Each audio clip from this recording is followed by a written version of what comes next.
If you were to describe Lucas Sinclair from Stranger Things with one word, many might land on loyal or steady or maybe basketball. He's the rational heart of the original party, the one who asks the tough questions, who often has to be the anchor when his friends are swept away by otherworldly or emotional currents. But to see Lucas fully, to understand the depth of his character, you have to look beyond his friendship with Mike and Dustin and his love for Max. You have to look at his relationship with his little sister, Erica, and there, you find a quieter, more constant story, the story of Lucas as an unofficial guardian. It's a role he never asked for, never gets credit for, but one that defines him just as much as any battle with a Demogorgon. This is the story of sibling protection, the Sinclair way. From the very beginning, Lucas and Erica's relationship is framed by the classic, hilarious war between an annoyed older brother and his supremely confident, meddling little sister. Erica is a force of nature. She's sharp-tongued, incredibly smart, and sees right through any attempt to patronize her. Lucas's initial mode of protection is simple: keep her out of his stuff.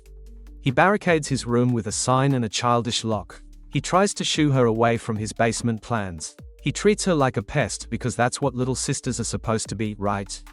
But even in this early, prickly stage, you see the foundation. He's not keeping her out just because she's annoying, he's keeping her out because his world has become dangerous. He knows, even if he can't say it, that the less Erica knows about the Upside Down, the safer she is. His annoyance is the first layer of a shield.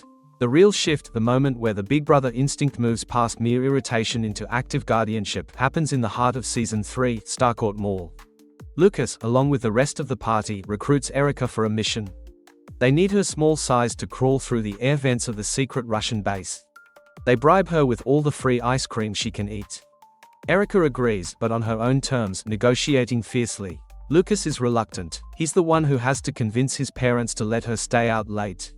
A task that clearly stresses him out. Is responsible for her in the eyes of the world, and now he's leading her into a literal den of enemies. Watch his face during this season.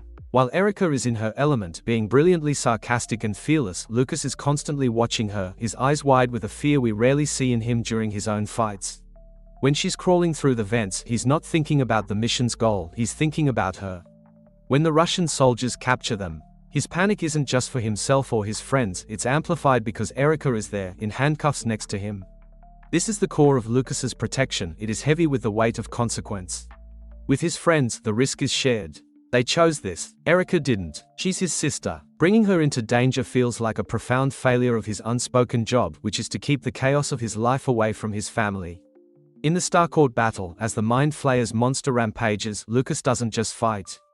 He consistently positions himself between the threat and Erica. His actions scream what he would never say out loud: if anything happens to her, it happens to me first. Season 4 deepens this theme in a much darker, more profound way.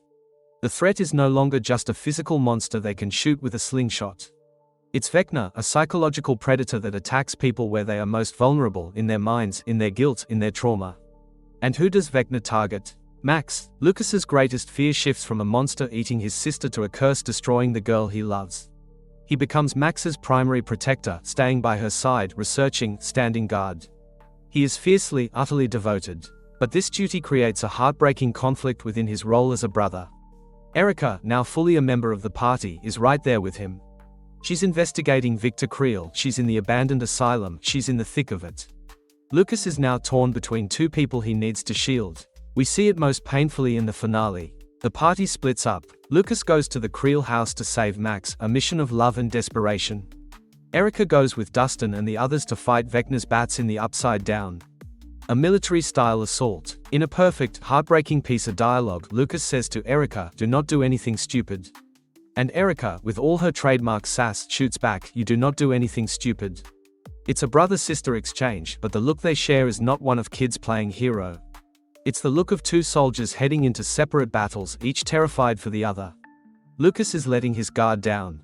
He can't protect her here. He has to trust her, and that is the hardest part of a guardian's job. Knowing when to step back. But the show's most powerful statement on Lucas's protection comes in a quieter moment earlier in Season 4. Lucas is struggling, is split between his old friends and the popularity of the basketball team. He's losing Max. He's under immense stress. He comes home, bruised and defeated, and collapses on his bed. Who walks in? Erica. She doesn't offer a hug or a kind word. That's not their language. Instead, she brings him food. She sits nearby. She talks, offering her uniquely Erica brand of analysis and support, tough, unsentimental, but undeniably present. In this moment, the protection flips. She is guarding him. She is giving him a safe space to fall apart. This reveals the true nature of their dynamic. It is not a one-way street.